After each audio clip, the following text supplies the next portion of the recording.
Hello India. तो उम्मीद करता हूँ आप सभी लोग बढ़िया होंगे। मैं भी ठीक हूँ। अभी अभी ड्यूटी से आया हूँ और बहुत सारे लोगों ने कमेंट किए, मैसेज किए कि भाई वीडियो नहीं आ रही है, वीडियो नहीं डाल रहे हो, क्या बात है। तो भाई बता दूँ, मैंने पहले ही बताया है बहुत सारी वीडियो में कि टाइम का बहुत ज़्यादा इशू रहता है और टाइम ना मिलने की वजह से जो है वीडियो नहीं आ पा रही थी। खैर अब मैं उम्मीद करूँगा कि कोशिश करूँगा और जो है वीडियो हर दिन या एक दिन छोड़ के वीडियो आए। तो भाई आज का वीडियो बहुत इम्पोर्टेंट है और बहुत ज़्यादा ज़रूरी भी है उन लोगों के लिए, खासकर जो जानना चाहते हैं कि पोलैंड का जो पीआर, मतलब पोलैंड में हम पीआर कैसे ले सकते हैं और इसके क्या रूल हैं और किस तरीके से मिल सकती है, हमें क्या क्या करना होगा। तो देखो, मैं ज़्यादा बातें तो करता नहीं हूँ, फालतू बात कोई भी। ठीक है, मैं भाई डायरेक्ट टॉपिक पर आता हूँ और टॉपिक की बात करके वीडियो ख़त्म कर देता हूँ। तो सबसे पहले तो अगर आप नए हो तो चैनल को सब्सक्राइब कर लो, बहुत ज़रूरी है। सब्सक्राइब बहुत स्लोली स्लोली बढ़ रहे हैं। खैर, और लाइक भी कर दें वीडियो को। तो ये सब बातें हो गई, तो वीडियो शुरू करते हैं पीआर के बारे में। पोलैंड का पीआर कैसे मिलता है और कैसे क्या क्या उसके रूल हैं। ठीक है भाई, तो सबसे पहले मैं बता दूं यार, कोई भी कंट्री हो, उसका जो सबसे ज़्यादा एक नॉर्मल जो वहाँ की जो रेसिडेंस ले सकते हैं वो होती है सबसे पहले वहाँ की लड़की से शादी करना। और शादी करने के बाद जो है हमें नॉर्मली हम वहाँ के नागरिक हो जाते हैं। ठीक है, तो शादी करना, मुझे लगता है कि किसी भी कंट्री में अगर हम किसी भी लड़की से शादी कर लेते हैं तो जो है हम वहाँ के रेसिडेंट ले सकते हैं और वहाँ वहाँ के नागरिक हम बन सकते हैं। अच्छा, इसके अलावा जो दूसरे जो रूल होते हैं कि शादी ना करने के बाद अगर हम शादी ना करें और वहाँ का जो है रेसिडेंस ले लें, कोई भी कंट्री हो। और अगर पोलैंड की बात करें, वैसे तो ये जो शादी वाला जो लॉ है ये हर कंट्री में अप्लाई होता है, इंडिया में भी अप्लाई होता है और all over the world her country में अप्लाई होता है। लेकिन पोलैंड का अगर शादी के बिना बात करें तो भाई पोलैंड का जो पीआर होता है, वैसे तो क्या बहुत सारे लोगों ने ले भी रखा है, लेकिन एक तरीके से मैं मानता हूँ कि खासकर इंडियन लोगों के लिए और गल्फ़ कंट्री के लोगों के लिए तो इम्पॉसिबल ही होता है। क्योंकि यार, जो पीआर का जो फर्स्ट मेथड है वो है यहाँ की लैंग्वेज। लैंग्वेज टेस्ट होता है।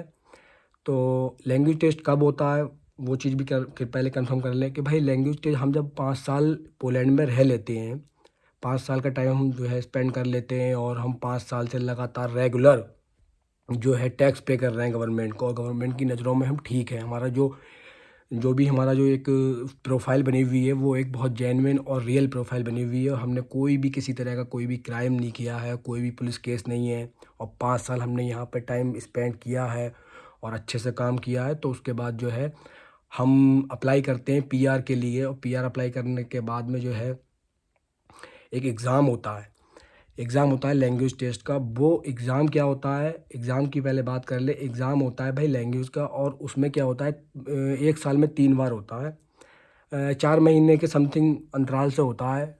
4 महीने के बाद एक बार होता है, ऑनलाइन टेस्ट होता है। बहुत से लोग यहाँ क्लासेस भी ले लेते हैं, लैंग्वेज के लोग सिखाते हैं यहाँ पे के, और बताते भी हैं कैसे आप जो है क्वालिफाई कर सकते हो। लेकिन भाई बहुत ज़्यादा डीपली मालूम होना चाहिए लैंग भाषा के बारे में और हर एक चीज़ का ज्ञान होना चाहिए। उसके बाद में जो है फिर यहाँ पोलैंड में हम जो है B1 का एक V1 करके जो है यहाँ का टेस्ट पेपर होता है वो दिया जाता है। तो V1 टेस्ट जो है बहुत बेसिक लेवल पे होता है टेस्ट। तो भाई वो लोग वो ही कर पाते हैं जो मतलब यहाँ पर आके जॉब छोड़ के और कुछ टाइम बिल्कुल ही उसमें ही लग जाते हैं भाषा को सीखने के लिए और क्लासेस लेना और उस पे बहुत सारा काम करना, पढ़ना, रेगुलर और लोगों के टच में रहना।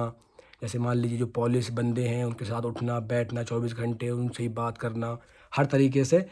तो भाई इस तरीके से मेहनत करनी पड़ती है। उसके बाद कहीं जाके B1 लेवल का टेस्ट अगर आप क्वालिफाई कर लेते हैं तो वो क्वालिफाई करने के बाद आपको जो सर्टिफिकेट मिलता है, जिस भी मतलब जो भी ब्रांच है, जो भी स्कूल है जिसने भी आपका कराया है, वो आपको सर्टिफिकेट दे देगा। जब आप कर लोगे, क्वालिफाई कर लोगे तो और क्वालिफिकेशन का जो मार्क्स रहते हैं उसमें भाई 60% तो रहता ही रहता है।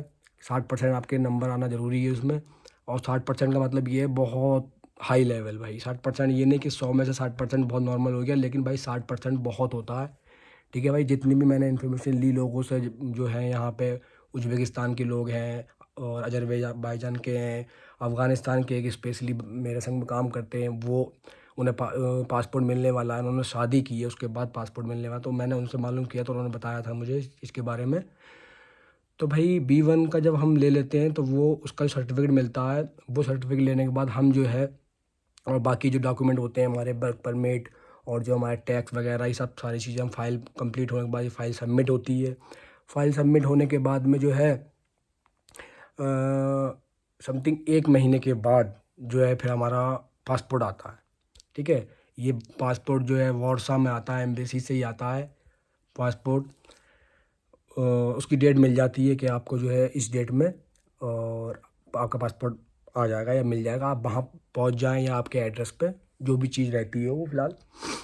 अच्छा, दूसरा इसमें क्या रहता है, जो स्टूडेंट होते हैं, स्टूडेंट मान लीजिए स्टूडेंट यहाँ पे जो काम कर रहे हैं और पढ़ाई भी कर रहे हैं, और स्टूडेंट जब अप्लाई कर मतलब कैसे अप्लाई करते हैं, स्टूडेंट का क्या होता है, ये भी इन्फॉर्मेशन है। तो भाई स्टूडेंट का क्या होता है भाई, जो स्टूडेंट जिस टाइम पे पढ़ाई करते होते हैं, मान लीजिए इन्होंने 3 साल का कोई कोर्स है 3 साल का या 2 साल का, तो भाई जो ड्यूरिंग स्टडी के टाइम में जो टाइम होता है, मान लीजिए आपने स्टडी 3 साल की और फिर उसके बाद 2 साल यहाँ काम किया, ठीक है, तो भाई ऐसे मतलब 5 साल हो गए, आप चाहो आप अप्लाई कर दो। ठीक है, तो ऐसे अप्लाई नहीं होता भाई, 5 साल अभी नहीं हुए, क्योंकि स्टूडेंट के लिए जो वो स्टडी करते हैं वो ईयर जो होते हैं वो काउंट पूरे नहीं होते हैं, वो हाफ काउंट होते हैं। मान लीजिए आपने 5 साल जो है वो सॉरी 3 साल आपने स्टडी की और 2 साल आपने काम किया, तो 5 साल हो गए, लेकिन वो 5 साल गवर्नमेंट की नज़र में 5 साल पूरे नहीं हुए, वो हुए आपके 3 साल के 1.5 साल वो हो गया, और 2 साल आपने काम किया, 3.5 साल। उसके बाद आपको 1.5 साल और काम करना होगा और मंथली जो है टैक्स पे करना होगा गवर्नमेंट को।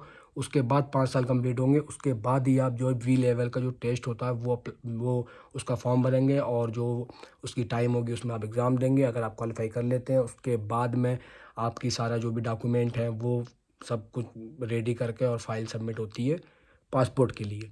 तो भाई इस तरीके से जो है पोलैंड का PR मिलता है। और मतलब मेरा मानना ये है कि यार कोई भी अगर भाई है और वो इस चीज़ के दिमाग में सोच के ये आए कि मैं 5 साल काम करूँगा और 5 साल के बाद मैं PR लूँगा पोलैंड की, तो भाई ये चीज़ दिमाग में ना लाए।